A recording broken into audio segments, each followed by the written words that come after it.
Good Morning Business, French Tech. À 6h42, nous recevons Jean-Baptiste Gessler, directeur général de la French Tech ex-Marseille. Bonjour, merci d'être avec nous. Et Édouard Fornas, fondateur de Nutri & Co, des compléments alimentaires. Vous étiez déjà venu nous voir l'année dernière. Hein. Exactement.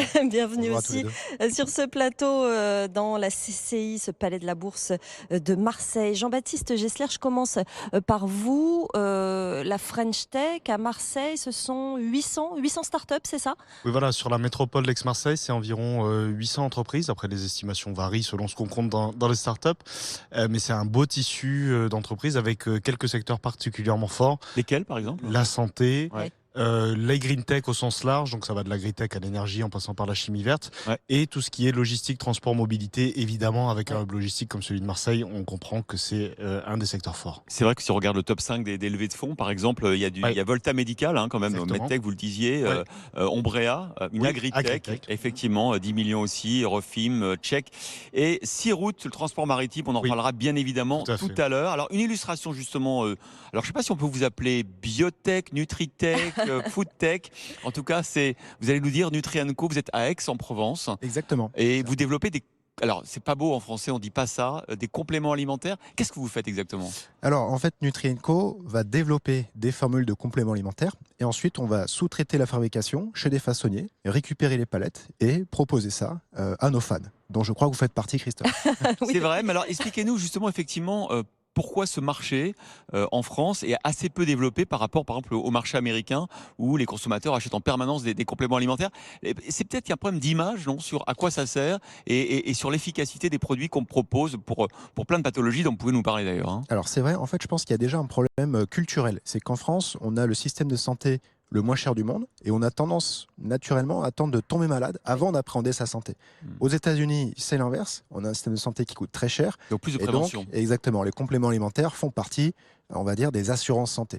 Ce qu'il y a, c'est qu'en Europe et également en France, on commence à avoir un certain recul sur nos modes de vie et la prévention prend de plus en plus de place, notamment chez des générations un peu plus jeunes que ce qu'on avait l'habitude de voir sur le marché des compléments alimentaires. Ça donne lieu au développement de quel type de produits ? Vous avez 17 produits actuellement, c'est ça ? On a 17 références et ça, on va dire qu'elles sont classées en 3 grandes catégories. On a une catégorie santé un peu plus orientée digestion et immunité. On a une deuxième catégorie orientée plutôt beauté, avec notamment du collagène, de l'acide hyaluronique, un produit, une formule développée pour les cheveux. Et d'autres. Et on a enfin une gamme plus sportive qui va tourner autour d'une protéine et également de boosters, etc. Alors Jean-Baptiste Gessler, comment la French Tech s'est comportée pendant la crise sur la métropole et est-ce qu'il y a des ruptures depuis 1 ou 2 ans que vous constatez ? Oui, alors effectivement, moi je suis arrivé juste avant le premier confinement. Mars 2020, ça quand même. J'ai vécu toute cette période Covid au sein de la French Tech. On peut dire que la réaction a été extrêmement rapide déjà. Il y a beaucoup d'entreprises qui se sont adaptées, qui ont carrément changé leur production pour les besoins de la crise. Et globalement, c'est un écosystème qui résiste bien, qui résiste mieux que d'autres et voire qui a connu des accélérations formidables sur des secteurs en digitalisation et sur des endroits où on a compris qu'on avait besoin d'innovation. Et je trouve que ce qui était intéressant, on discutait avant avec Édouard, c'est qu'il disait qu'il y avait un problème de lisibilité du marché. Donc c'est parfois à ça que font face nos entreprises, avec des marchés qui font un peu les montagnes russes et du coup des trésoreries qui sont vraiment mises à mal par les variations de l'économie. À cause de la pandémie particulièrement, c'est ça ? Oui, parce qu'il y a des problèmes de stock, il y a des problèmes de demande qui fluctuent. Donc c'est vraiment compliqué. C'est pour ça qu'on a des besoins de financement particuliers et c'est pour ça qu'on insiste beaucoup sur les levées de fonds. C'est pas pour le plaisir, c'est parce que les entreprises en ont besoin. Édouard Fornas, vous avez justement, à cause de ces problèmes liés à la crise, un peu réorienté votre production finalement. Oui, c'est ça. En fait, aujourd'hui, nous, on distingue les dynamiques conjoncturelles des dynamiques structurelles. C'est vrai qu'en 2020, on a été pris dans un mouvement un peu euphorique, puisque étant, je vous l'ai dit tout à l'heure, sur une gamme santé orientée immunité, avec le Covid, on a connu une croissance très forte. Mais c'était un petit peu superficiel. Et à la réouverture des terrasses, la réalité nous a rattrapés. Oui.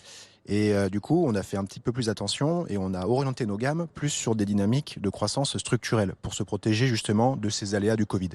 Alors, la French Tech de la métropole marseillaise et toute la région Provence-Alpes-Côte d'Azur aussi réfléchit à son impact, Tout à fait. avec notamment un événement, Le Grand Bain, hein, Oui. axé sur la technologie impact, parce que c'est peut-être là que les French Tech et les startups peuvent encore plus accélérer dans leur croissance. Hein. Oui, tout à fait. On est persuadé à la French Tech X Marseille, et ça depuis de nombreuses années, que l'impact est vraiment le sujet majeur qui va tirer la croissance de la technologie et inversement que la technologie peut apporter beaucoup à l'impact environnemental et sociétal. Vous avez des exemples, par exemple, Oui. de French Tech qui, dans ce domaine-là, vous ont un peu bluffé dans les dernières Oui, semaines? oui. Alors, dans ceux que vous avez cités, par exemple, Ombrea, c'est C'est vrai, une qu'on a startup. reçu. Oui, on les C'est avait génial, reçus, ces ça. sortes de parasols pour Oui, les c'est ça, c'est une sorte de il me semble, microclimat sur les cultures. Exactement, Hein. qui protège les cultures des aléas climatiques. On a Oui. beaucoup de choses sur l'hydrogène en ce moment, donc comment est-ce qu'on arrive à décarboner la mobilité. On a beaucoup de choses sur le transport maritime également, comment est-ce qu'on arrive à baisser l'impact du transport Bien maritime. sûr, bien sûr. Et puis, On a vu la avec santé. tout à l'heure Anthony Morel avec ses Exactement. innovations sur Mais mer, oui. en fait. Hein. Mais oui, et la santé, évidemment, qui est un sujet qui nous préoccupe tous. Donc, ça va de la prévention à la cardiologie, les questions de chirurgie pour améliorer, évidemment, la survie des patients. Il y a tout un panel de choses qui sont améliorées par la technologie, par les startups de la French Tech. Il faut améliorer aussi la parité dans la French Tech. Oui, On le constate tous les jours. Vous avez quand même 31% de femmes hein, Oui. dans les French Tech Oui. de la zone. Exactement. On a été un peu positivement surpris par ce chiffre parce qu'on a 31% d'équipes dans lesquelles il y a une fondatrice Oui. ou cofondatrice de start-up. C'est un chiffre qui est supérieur à la moyenne nationale, Ah, c'est qui bien, est à ouais. 21%. Ah ouais. Donc on a 10 été points de plus que la positivement moyenne surpris. nationale. Mais maintenant, on ne sait pas si ces femmes, et ça va être dans les enquêtes suivantes, on va poser cette question-là, on ne sait pas quel poste elles occupent au sein de l'entreprise, si elles sont CEO, si elles ont notre poste de direction. Du coup, c'est vers ça qu'on va aller, et ça n'empêche pas de évidemment continuer à agir pour ça, aller auprès des écoles, aller auprès des formations, des universités, et mettre en avant les femmes qui peuvent représenter un modèle pour toutes celles qui rêveraient d'entreprendre un jour. Merci beaucoup. Merci à vous deux, Jean-Baptiste Gessler, directeur général de la French Tech Merci ex beaucoup. Marseille, et Édouard Fornas, fondateur Nutri & Co, donc de ces compléments alimentaires.